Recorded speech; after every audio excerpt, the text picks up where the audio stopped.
Amen. Si vous avez votre Bible ce matin, j'aimerais que vous tourniez dans l'Évangile de Matthieu, le chapitre 2.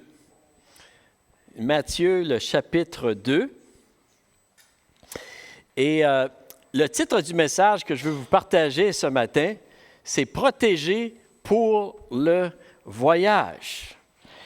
Et est-ce qu'il y a des gens qui aiment ça de voyager ici? Il y en a, hein? Il y en a plusieurs. Il y a des personnes, vous savez, qui sont... il y a des gens qui sont plus sédentaires un peu, puis vous savez, ils n'aiment pas voyager parce qu'ils ont peur de qu'est-ce qui peut leur arriver. Y a-t-il des gens comme ça ici aussi? OK, je vois quelques mains. Hein? Et vous savez, c'est vrai qu'il y a des dangers à voyager, surtout dans certains pays qui ne sont pas trop sécuritaires. Hein? Je me souviens lorsque nous avons été en Haïti, à peu près 12 ans passés, ou plusieurs années passées. Nous avions été là en mission. On était 12 personnes du Centre chrétien évangélique qui avaient été. Et le missionnaire Michel Charbonneau nous avait donné des directives très claires à l'aéroport. Hein? Quand on est arrivé là avec nos 21 valises, ça, c'était sans compter nos carry-on, là, nos petites valises là, individuellement. Et ça, il y en a qui se rappellent de nos histoires avec ces valises-là. Hein? Mais il nous avait donné des directives qu'on devait se rendre directement à l'extérieur sans accepter, en fait, l'aide qui nous était proposée, puis de surveiller nos bagages, de retrouver Michel Charbonneau rapidement dans le camion, embarquer dans le camion, puis de quitter les lieux sans arrêter. Et vraiment, parce qu'il y a beaucoup de dangers, vous savez. Et il y a encore beaucoup de dangers de voyager, puis je crois qu'en Haïti aussi, c'est encore le cas. Je me souviens, lorsqu'on a été en Israël, avec Jean et Ron aussi, on n'a pas pu aller visiter certains endroits parce que c'était trop dangereux. En fait, la ville de Bethléem, on n'a pas pu se rendre là. Vous savez, lorsque nous décidons d'accepter Jésus dans notre vie et de le suivre, on pourrait dire que c'est comme entreprendre un voyage. Hein? Un voyage qui peut contenir certains dangers. Hein? Puis je pense, je le dis modestement, peut contenir, parce que la vérité, c'est qu'il y a plusieurs dangers quand on s'embarque à suivre Jésus et à le suivre de tout notre cœur. Jésus, en fait, nous a prévenus. Hein? Il dit, « Je vous envoie comme des brebis au milieu des loups. » Ça veut dire qu'il y a des dangers. Hein? Dans les dernières semaines, pour ceux qui étaient ici, hein, nous avons parlé concernant notre appel à suivre le Seigneur. Et nous avons dit que pour avoir de la lumière dans notre marche avec le Seigneur, on a besoin de garder la lumière proche de nous. Et qu'est-ce que ça veut dire? Ça veut dire que nous devons accepter la conviction du Saint-Esprit qui vient fortifier nos cœurs, puis qui vient aussi nous montrer nos manquements dans nos cœurs pour qu'on puisse toujours marcher dans la lumière. Vous êtes avec moi? On se rappelle de ça? On a dit aussi que souvent marcher avec Jésus, c'est comme des fois marcher dans le brouillard. Hein? Dans notre vie, tout d'un coup, on se demande qu'est-ce qui se passe, vous savez, et nous, on doit adapter notre système de navigation. Hein? Et vraiment, on doit faire confiance à Dieu. On doit faire confiance dans la bonté de Dieu et on doit continuer d'agir avec bonté dans toutes nos circonstances. On doit faire confiance à la fidélité de Dieu qui va prendre soin de nous, même si on ne voit pas toujours clair. Et on doit continuer à être fidèle à Dieu dans ce qu'il nous appelle à faire. Et nous avons aussi dit qu'on doit rechercher la tranquillité, rechercher le calme et la confiance dans le Seigneur. Et le Seigneur va nous amener à bon port, la bonté, la fidélité, puis la tranquillité. Et on a dit aussi que souvent, suivre le Seigneur, c'est comme marcher dans une forêt dangereuse. Hein? C'est vrai. Et le Seigneur nous dit d'être prudent, d'utiliser de discernement et de faire confiance, de lui faire confiance parce qu'il est avec nous. Et quelques semaines passées, on a vu que Dieu, il nous a équipés pour notre voyage. Amen. Dieu nous a équipés pour notre voyage dans notre pack-sac, notre sac à dos. Et par le Saint-Esprit qui agit en nous, par le Saint-Esprit qui nous donne la force de faire qu'est-ce qu'on ne peut pas faire, qui nous donne l'amour aussi pour aimer quand c'est difficile d'aimer, puis aussi la sagesse et la maîtrise de soi lorsqu'on est tiraillé d'un côté puis de l'autre. C'est surnaturel. Ce matin, le titre du message que je veux vous partager, c'est « Protéger pour le voyage ». Et qu'est-ce que je veux vous parler d'eux, en fait? C'est de la protection de Dieu. C'est de la protection de Dieu lorsque nous embarquons dans le voyage, qu'on décide de suivre le Seigneur. Et ma prière ce matin, c'est qu'on puisse réaliser que Dieu a promis de toujours nous protéger. Amen. Il a promis de toujours nous protéger. Puis je veux regarder à la façon que Dieu vraiment a conduit puis qui a protégé Joseph, l'enfant Jésus et Marie, lorsque Hérode voulait se débarrasser de cet enfant-là, de ce nouveau roi-là qui venait de naître. Et je crois vraiment qu'il y a plusieurs vérités dans cette histoire, vous savez, concernant la protection de Dieu qui s'applique à notre voyage aujourd'hui pour chacun de nous. Vous êtes avec moi? On va lire ensemble le texte dans Matthieu, le chapitre 2, à partir du verset 13. Vous pouvez suivre dans votre Bible, ou vous pouvez suivre ici sur l'écran. Ça dit ceci. Ça dit, « Lorsqu'ils furent partis, voici un ange du Seigneur apparut en songe à Joseph et dit, « Lève-toi, prends le petit enfant et sa mère, fuis en Égypte et reste-y jusqu'à ce que je te parle, car Hérode cherchera le petit enfant pour le faire périr. » Joseph se leva, prit de nuit le petit enfant et sa mère et se retira en Égypte. Il y resta jusqu'à la mort d'Hérode, afin que s'accomplisse ce que le Seigneur avait annoncé par le prophète, « J'ai appelé mon fils hors d'Égypte. » Alors Hérode, voyant qu'il avait été joué par les mages, se mit dans une grande colère et il envoya tuer tous les enfants de 2 ans et au-dessous qui étaient à Bethléem et dans tout son territoire, selon la date dont il s'était soigneusement enquis auprès des mages. Alors s'accomplit ce qui avait été annoncé par Jérémie, le prophète. On a entendu des cris à Rama, des pleurs et de grandes lamentations. Rachel pleure ses enfants et n'a pas voulu être consolée parce qu'ils ne sont plus. Un peu plus loin, ça dit, « Quand Hérode fut mort, voici un ange du Seigneur apparut en songe à Joseph en Égypte et dit, « Lève-toi, prends le petit enfant et sa mère et va dans le pays d'Israël, car ceux qui en voulaient à la vie du petit enfant sont morts. » Joseph se leva, prit le petit enfant et sa mère et alla dans le pays d'Israël. Mais ayant appris qu'Archéléus régnait sur la Judée à la place d'Hérode, son père, il craignit de s'y rendre.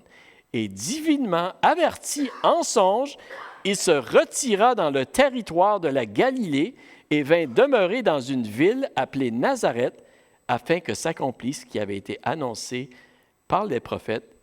Il sera appelé Nazaréen. Seigneur, oui, Seigneur, parle à nos cœurs ce matin. C'est ma prière. Et aide-moi de partager ce message comme tu voudrais que je le partage.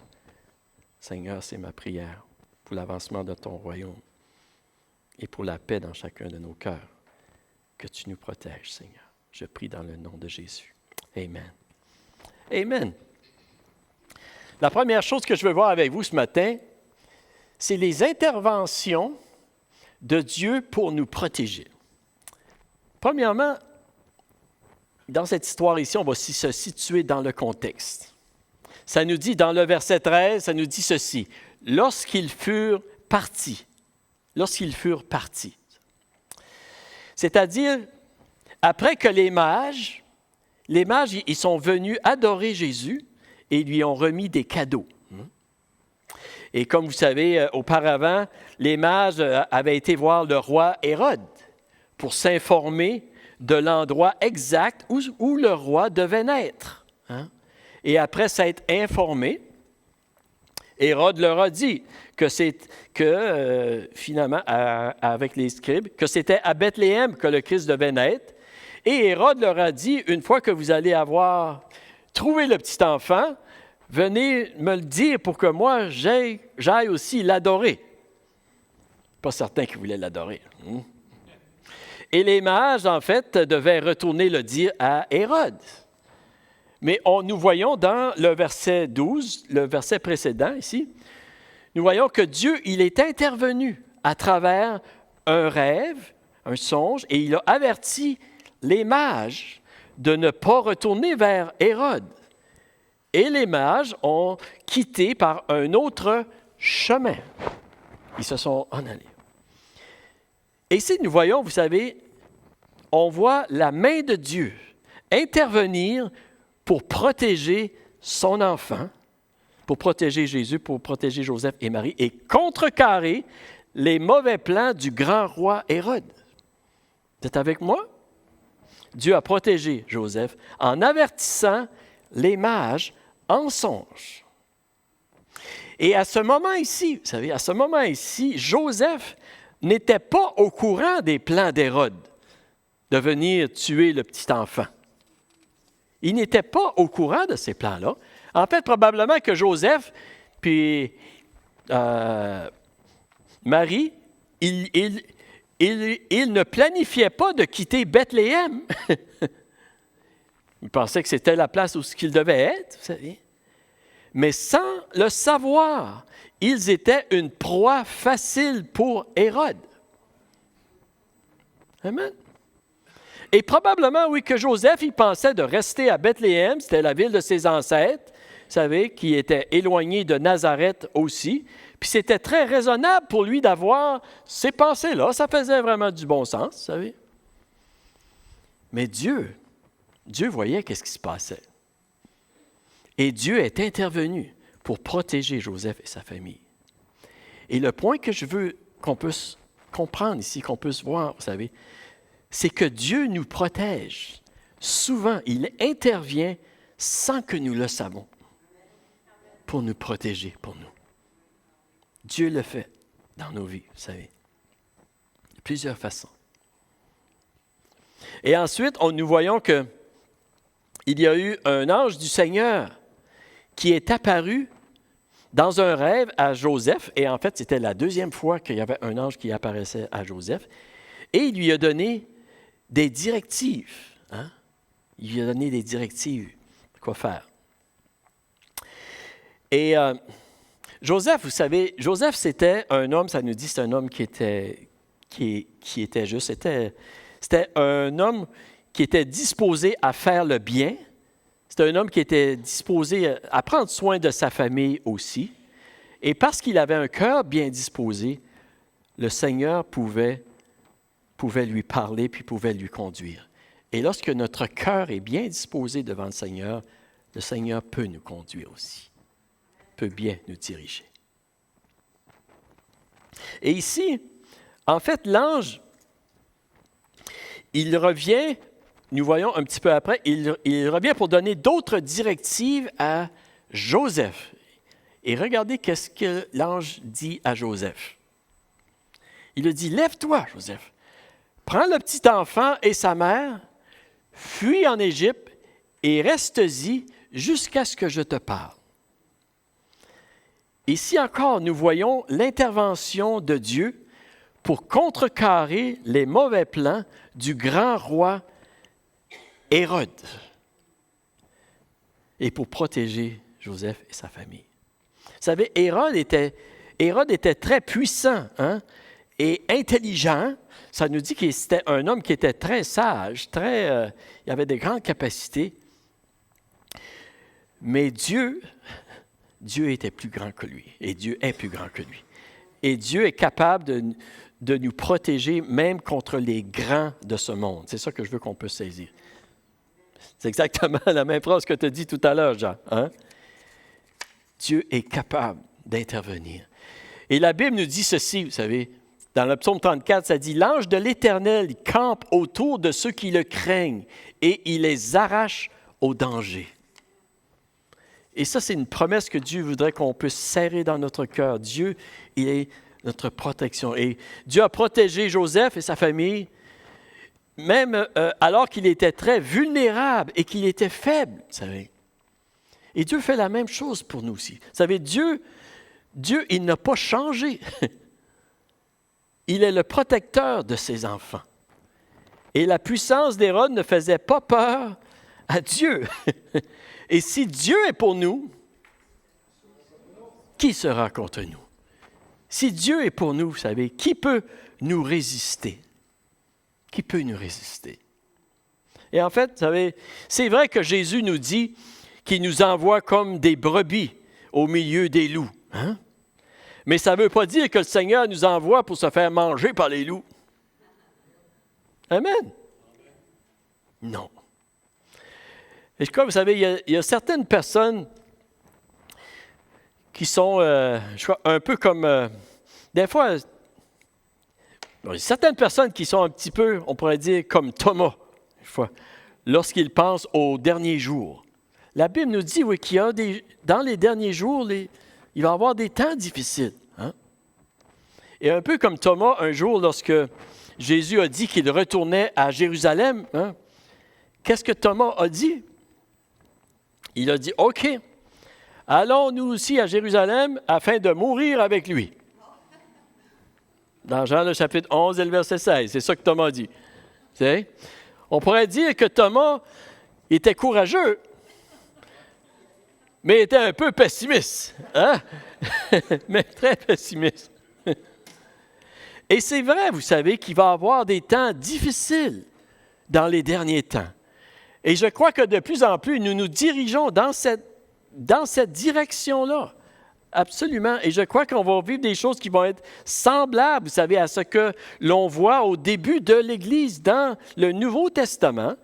Et aussi même des choses semblables, vous savez, à la naissance, à ce qui s'est produit lorsque Jésus est venu dans ce monde, comme avec Hérode.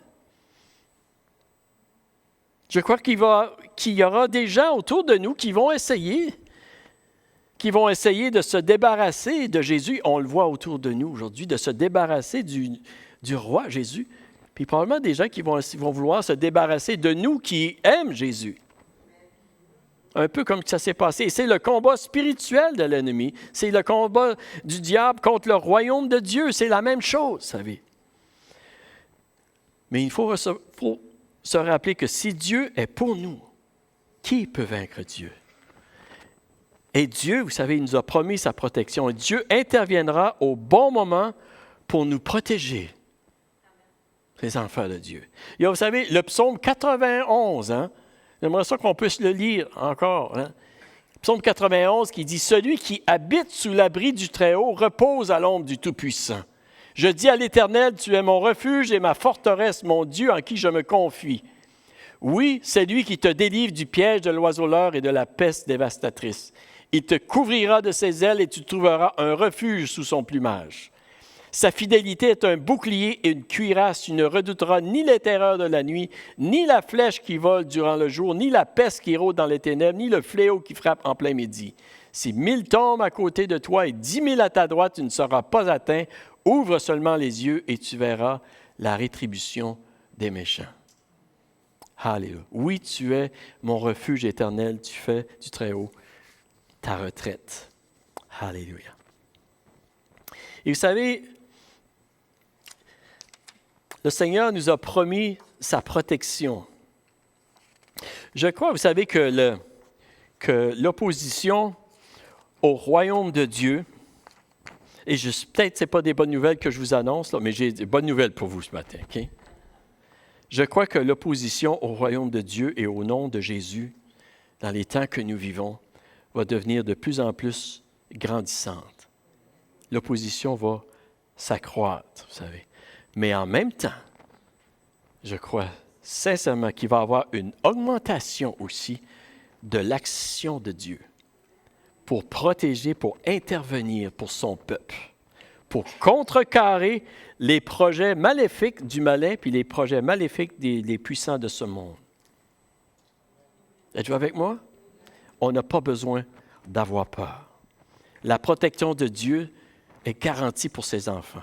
Et je ne veux pas dire qu'il n'y aura pas de moments difficiles, qu'il n'y aura pas d'ennemis, mais la protection de Dieu est une promesse que Dieu a donnée à ses enfants.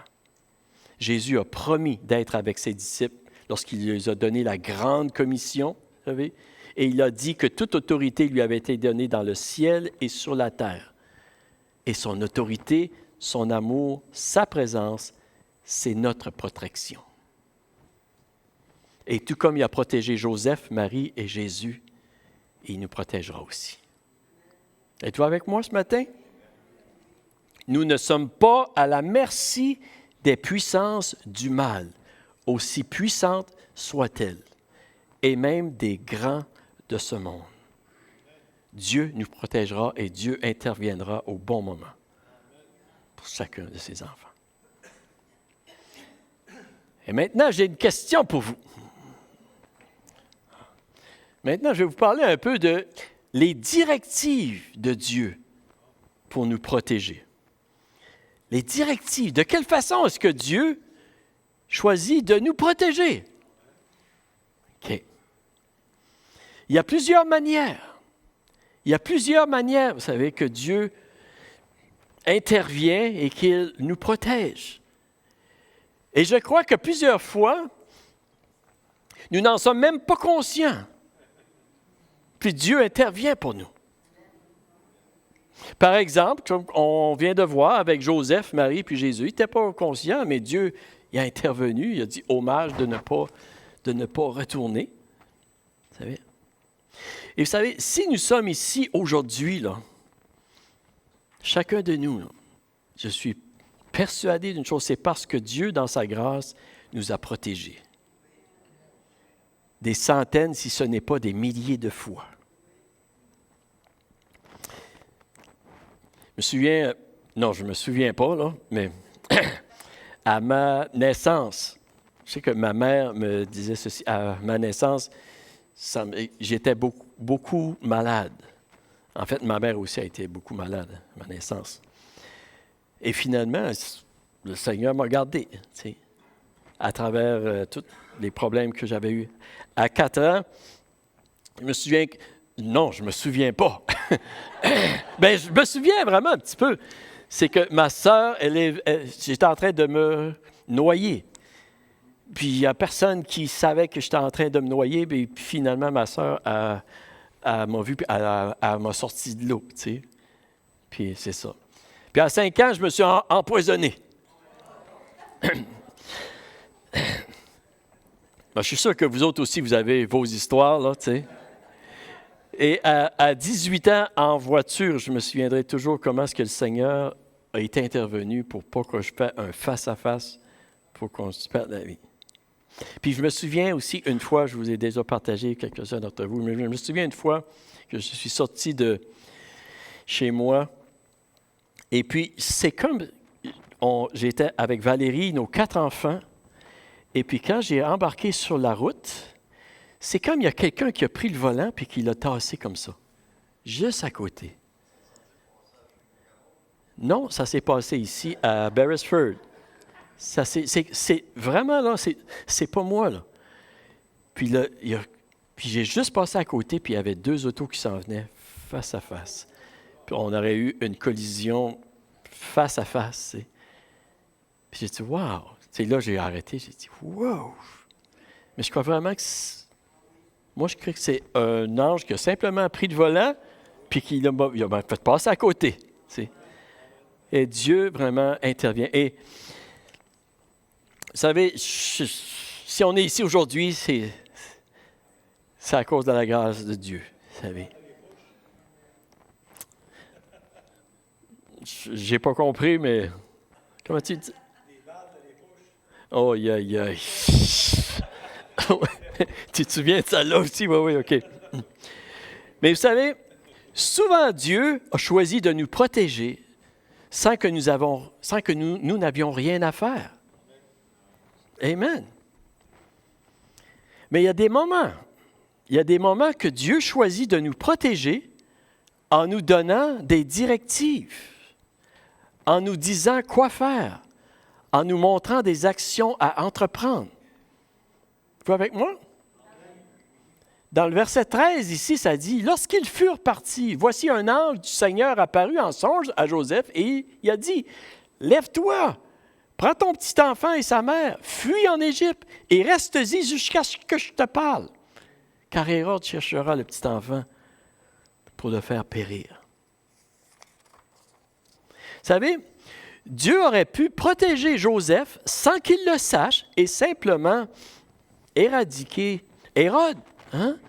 Dieu aurait pu intervenir, mais Dieu a choisi de le faire de cette manière, en donnant des directives à Joseph, qu'est-ce qu'il devait faire dans cette situation-là. Et vous savez, ce n'est pas à nous de choisir et de dire à Dieu ce qu'il devrait faire. Et lorsque Dieu choisit de nous protéger en nous donnant des directives, c'est parce qu'il y a des bonnes raisons de le faire de cette manière. Et nous devrions accepter la manière qu'il a choisie de nous protéger. Nous devrions l'écouter et obéir à ses directives. Joseph, vous savez, il avait le choix ici d'obéir et de suivre les directives du Seigneur en lui faisant confiance, ou de ne pas obéir, ou d'attendre, de procrastiner, de dire non, de dire, écoute, moi, là, je reste ici, là, je veux rester à Bethléem, c'est la ville de mon ancêtre, j'ai un bébé, là, tu sais. Et puis, il aurait pu trouver plusieurs raisons pour ne pas obéir. Il aurait pu même penser, bien, cet enfant-là, écoute, c'est le Messie. Dieu a dit que c'était son fils. Dieu ne pourrait-il pas le protéger en Israël? Je resterai ici, hein? Je n'ai pas besoin d'aller en Égypte. Il aurait pu penser comme ça. En fait, ça aurait été de tenter Dieu. Hein? Vous savez, lorsque Dieu nous donne des directives, nous avons le choix, nous aussi, d'écouter, d'obéir, de désobéir, de procrastiner, de suivre ou de ne pas suivre les directions de Dieu pour notre vie.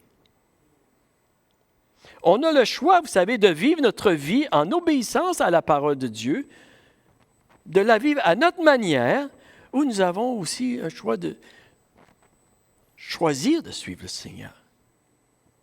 La seule chose, on n'a pas le choix des résultats, par exemple, après. Mais j'ai une question pour vous. Une question pour vous.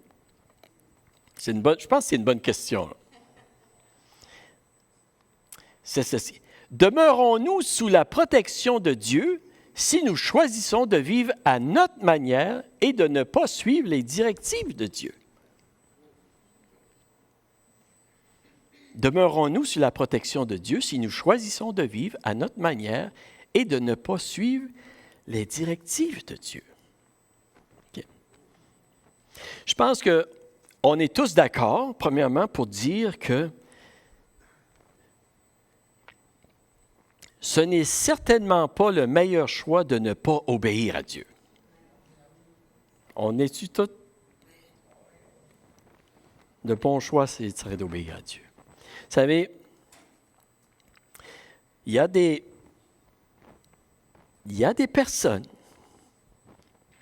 je vais le dire comme que je vais essayer de le dire en tout cas, mais il y a des personnes parfois qui veulent vivre, qui veulent la protection de Dieu, qui veulent la bénédiction de Dieu et tous les avantages de marcher avec Dieu que ça peut apporter à leur vie, mais ils veulent continuer de vivre leur vie à leur propre manière et de ne pas suivre les directives de Dieu.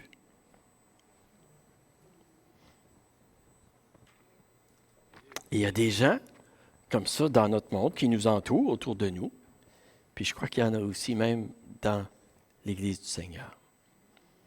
Demeure-t-il sous la protection de Dieu? Je vais vous donner ma réponse à cette heure. Et la réponse que je veux partager, c'est ceci. Heureusement que Dieu est miséricordieux pour chacun de nous, parce que nous avons tous désobéi d'une manière ou d'une autre. Et nous avons tous procrastiné un moment ou l'autre. On a tous remis à plus tard ou simplement dit non parfois lorsque Dieu nous a dit de faire des choses. Êtes-vous avec moi? Parce que moi aussi, je suis dans ce bateau-là. Là. OK? Dieu, dans sa patience et dans sa grâce et dans son amour, dans sa bienveillance, il nous a quand même protégés des centaines et des milliers de fois. Puis c'est la raison pourquoi on est ici aujourd'hui. Mais imaginez si Joseph aurait dit à l'ange, « Non, moi je reste à Bethléem. Ça ne me tente pas d'aller en Égypte. C'est trop inconfortable. Quand j'ai un bébé, ça me dérange. » Qu'est-ce que vous pensez qui aurait arrivé? Qu'est-ce que vous pensez qui aurait arrivé? Moi, je vais vous dire ma réponse. Vous pouvez avoir la vôtre. Je vais vous dire la mienne. Moi, je crois que Dieu aurait quand même protégé. Il aurait quand même protégé la famille de Joseph, Marie puis Jésus. Le Messie choisi, Dieu l'aurait protégé et Hérode n'aurait pas réussi son plan. Non. Mais je crois que la situation aurait été plus difficile pour Joseph et Marie, que leur désobéissance leur aurait causé des malheurs, des difficultés qu'ils auraient pu s'éviter en étant obéissants à Dieu.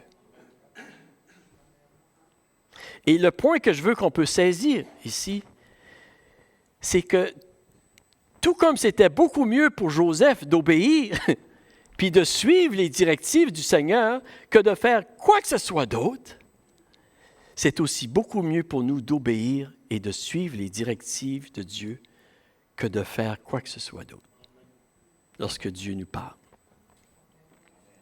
Êtes-vous avec moi ce matin? Je peux vous dire que dans ma vie, vous savez, j'ai passé très proche de choisir dans des situations, dans des circonstances, de choisir mes directives plutôt que celles de Dieu. Puis je vais vous dire, malheureusement, il y a des fois que j'ai choisi mes directives plutôt que celles de Dieu. Puis ça m'a attiré des problèmes et des difficultés dans ma vie. Mais merci que le Seigneur, dans sa grâce, il ne nous abandonne pas. Amen. Et je remercie le Seigneur. Aujourd'hui, je le remercie vraiment aujourd'hui, vous savez, que dans de grandes décisions dans ma vie, j'ai choisi d'écouter les conseils de Dieu. Et je me souviens lorsque on a quitté Chibougamau. Il faut qu'on aille faire un tour à Chibougamau, bien sûr. Hein? Puis je vous partage ceci, je vous partage simplement parce que je crois que le Seigneur veut que je partage ceci. Quand on a quitté Chibougamau pour venir en Acadie, qu'on ressentait vraiment que c'était ça que le Seigneur mettait dans mon cœur. Valérie, elle, comme elle n'avait pas trop le choix, il fallait qu'elle me suive, là. Mais le Seigneur, il lui a parlé aussi, vous savez. Mais on a quitté Chibougamau pour venir en Acadie, à Chédiac, sans salaire, sans maison, sans place à rester, puis sans être capable de faire bien d'autres choses. C'était la bonne décision. Puis je remercie le Seigneur aujourd'hui. Il nous a donné la grâce puis la force de prendre cette décision-là. Vous savez. Je me souviens que mon père me disait que j'étais complètement fou. Hein? C'est correct, tu sais. Puis en fait, vous savez, mon père me disait ceci. Il disait, Luc, il dit, tu fais pas de bon sens, tu sais. Il dit, tu vas... comment tu vas prendre soin de ta famille? Comment tu vas pouvoir pour ta famille, tu sais? De quitter ton emploi comme ça, puis... Ben, j'ai dit, le Seigneur va pouvoir. C'était un petit peu comme ça. Et savez-vous quelque chose? J'ai réalisé quelques années plus tard, je pense à peu près 3 ans plus tard qu'on était à Chédiac, puis ça. La mine où je travaillais à Chibougamau, là, elle a fermé. En fait, il y a plusieurs mines à Chibougamau, ils ont toutes fermé. Et puis les personnes que je travaillais avec, que mon père disait, hey, tu sais que tu ne pourras pas, toutes les personnes que je travaillais avec, ils ont été obligés de retourner aux études pour avoir un emploi ou quitter ou déménager, puis tout ça. Puis moi, 3 ans plus tard, j'avais un emploi. J'étais assistant pasteur. Je n'avais pas un gros salaire, mais un Seigneur pourvoyait. Et simplement, vous savez, pour vous dire que les directives de Dieu, parfois, ce n'est pas évident. Mais que le Seigneur, vraiment, vous savez, lorsqu'il nous parle, on est gagnant de le suivre. Et est-ce que ça vous arrive d'entendre les directives du Seigneur, vous aussi, pour votre vie, et de vous demander si c'est la bonne chose que vous devez faire? Ça nous arrive, tu sais, ça nous arrive. Mais comme que nous le voyons, vous savez, dans la vie de Joseph, vous savez, le Seigneur veut nous protéger de bien des ennuis. Et la façon qu'il choisit de le faire, souvent, c'est en nous donnant des directives. Des directives pour nous. Puis c'est certain qu'il faut rechercher la face de Dieu. Vous savez, il faut vraiment discerner la volonté de Dieu, puis être bien attentif. Mais le Seigneur, il nous protège souverainement, sans qu'on le sache, et des fois, il nous protège en nous donnant des directives. Et on est toujours gagnant lorsque nous écoutons les directives de Dieu. Merci Seigneur. Et dans cette histoire-là, il y a beaucoup d'autres vérités concernant la protection de Dieu à découvrir. Pour cette semaine, je pense qu'on va arrêter ici. Mais ma prière, c'est que nous puissions réaliser que nous ne sommes pas à la merci de nos ennemis, même les plus puissants de ce monde. Pouvez-vous dire amen à ça? Dieu intervient pour nous. On est ses enfants, il va prendre soin de nous.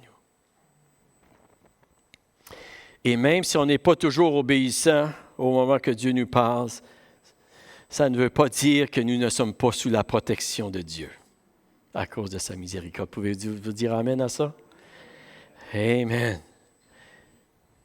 Mais pouvons-nous dire amen aussi à que c'est toujours notre avantage d'obéir à ce que Dieu nous dit pour l'avancement de son royaume, pour la gloire de Dieu en Jésus-Christ, puis pour notre bien aussi. Et la dernière question, et je termine avec cette pensée ici, avec cette histoire. La question, c'est croyons-nous réellement dans la protection de Dieu? Je vais vous raconter une petite histoire. En 1995, on nous dit qu'il y a un homme qui était un soudeur, qui s'appelait Randy Reed. Il travaillait sur un réservoir d'eau. Je crois que c'était dans la ville de Chicago. Et il a fait une chute d'environ 110 pieds. Et il est tombé sur son ventre. Comme ça, 110 pieds de haut. Et il est tombé sur une pile de sable. En fait, juste à côté, il y avait des débris de toutes sortes, mais il est tombé sur la pile de sable, vous savez. Et finalement, les gens qui étaient là autour de lui, ils ont téléphoné le 911, l'ambulance, elle est venue, et puis ils ont réveillé Randy. Et ils lui ont demandé, « Randy, comment est-ce que tu te sens? Puis Randy a dit, « J'ai un peu mal dans le dos. » OK. Tu sais. Et les paramédics, ils l'ont pris et ils l'ont mis sur une civière. Ils l'ont mis sur une civière. Et Randy, lorsqu'il était sur la civière, il a dit aux paramédics, il a dit, faites attention pour ne pas m'échapper à terre.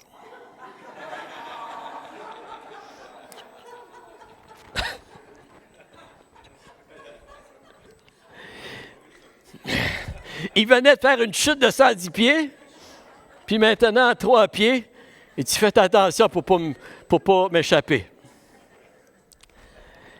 Comprenez-vous la morale de l'histoire? Parfois, on ressemble à ce travailleur-là aussi. Dieu nous a protégés d'une chute de 110 pieds, puis nous sommes encore craintifs d'une chute de 3 pieds. Le Dieu qui nous a sauvés de l'enfer et de la mort peut encore nous protéger aussi aujourd'hui des petits dangers que nous devons faire face à chaque jour. Amen. Et simplement, comme Charles Spurgeon a dit, Dieu a promis de protéger son peuple et il tiendra sa promesse. Et je voulais juste lire et là je termine pour vrai là. Le psaume 121 qui nous dit ceci. Je lève mes yeux vers les montagnes.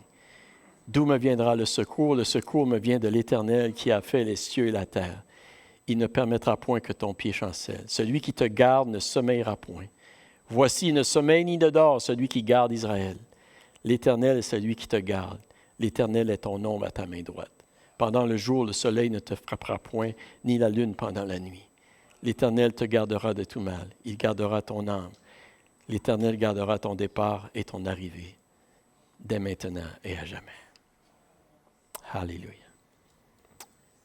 Amen. Est-ce qu'on peut se lever debout ensemble?